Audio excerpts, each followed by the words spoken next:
Salam alaikum, c'est le professeur Salrini. On continue donc nos séries d'audio.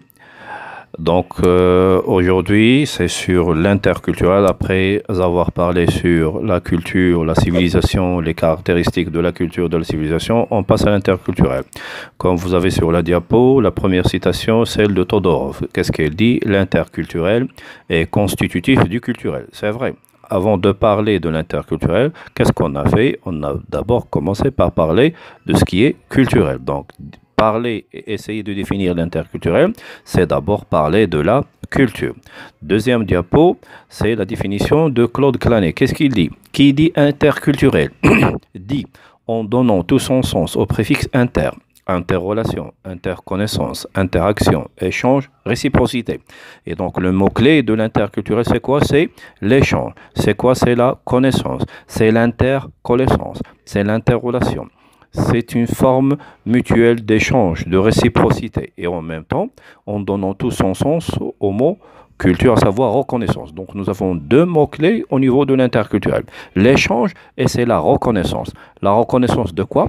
La reconnaissance de l'autre, la reconnaissance de ses valeurs, la reconnaissance de son système de référence, la reconnaissance de sa culture, bien sûr. Qu'il soit un groupe, une société ou bien un individu, bien sûr. Et c'est le principe fondateur pour la réussite de l'interculturel. Qui dit l'interculturel dit les interactions, les échanges. Il faut comprendre que les cultures n'échangent pas. Qui échange réellement? C'est nous, c'est-à-dire les porteurs de culture. Et toujours vous mettez dans vos productions, l'examen donc je dois trouver les porteurs de culture.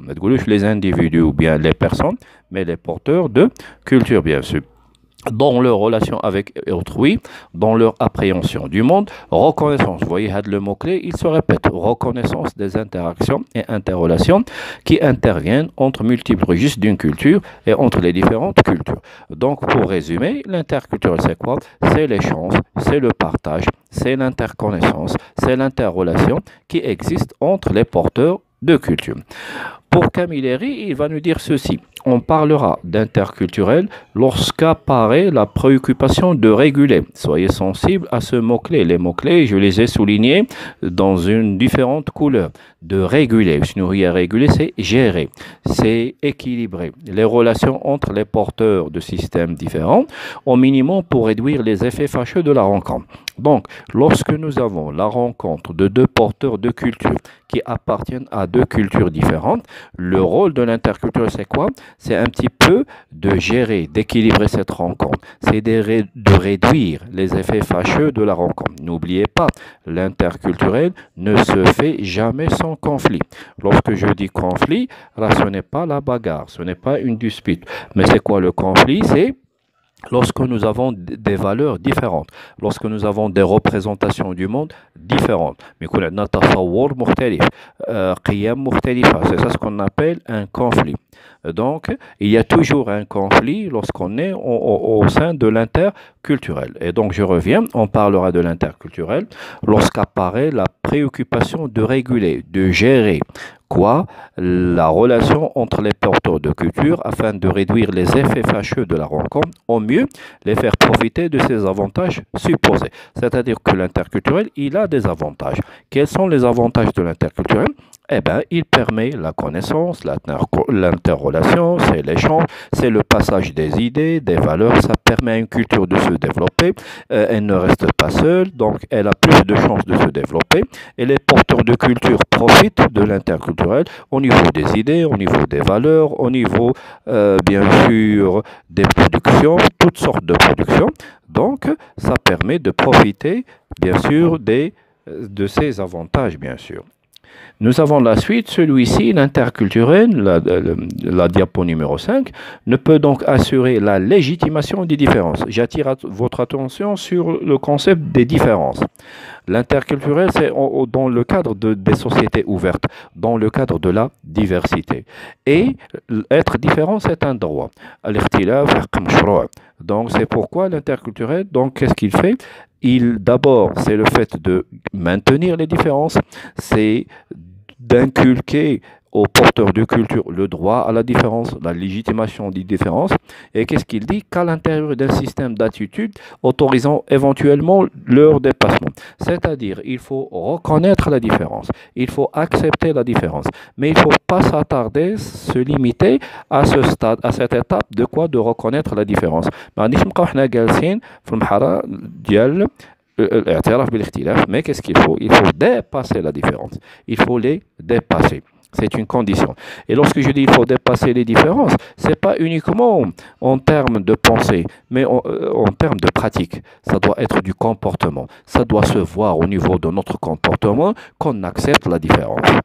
Et qu'il faut dépasser les différences pour qu'on puisse coopérer et travailler ensemble avec les autres. C'est une nécessité absolue que d'assumer cette antinomie de base et de gérer au plus près les tensions qu'elle peut provoquer. Pour Camilleri, la diapo numéro 6, l'interculturel ne peut être que construction en cours, cheminement. Donc l'interculturel, ce n'est pas un projet terminé. Il demande du travail. C'est un chantier ouvert. Et l'immense travail sur lequel s'articule l'interculturel, c'est quoi? C'est le travail sur les représentations. Ce qu'on appelle tamattulat ou bien tasawwarat. C'est le chantier de l'interculturel. C'est-à-dire, moi, comment je vois l'autre, comment je me représente l'autre, quelle représentation j'ai de l'autre. J'ai de l'autre culture, j'ai des autres valeurs, bien sûr. Élaboration commune d'un sens commun, c'est-à-dire là, il s'agit de trouver un sens lorsqu'on est en plein échange avec des porteurs de culture qui appartiennent à des cultures différentes. Il ne s'agit pas de convaincre, il s'agit plus ou moins de trouver un sens. Le sens des valeurs, le sens des idées, le sens des croyances qu'on partage. Et l'échange, c'est-à-dire l'interculturel, nous permet aux porteurs de culture de se comprendre mutuellement. Il précisait que la démarche interculturelle, nous avons le mot-clé, la démarche interculturelle. La démarche interculturelle, c'est la gestion de l'interculturel.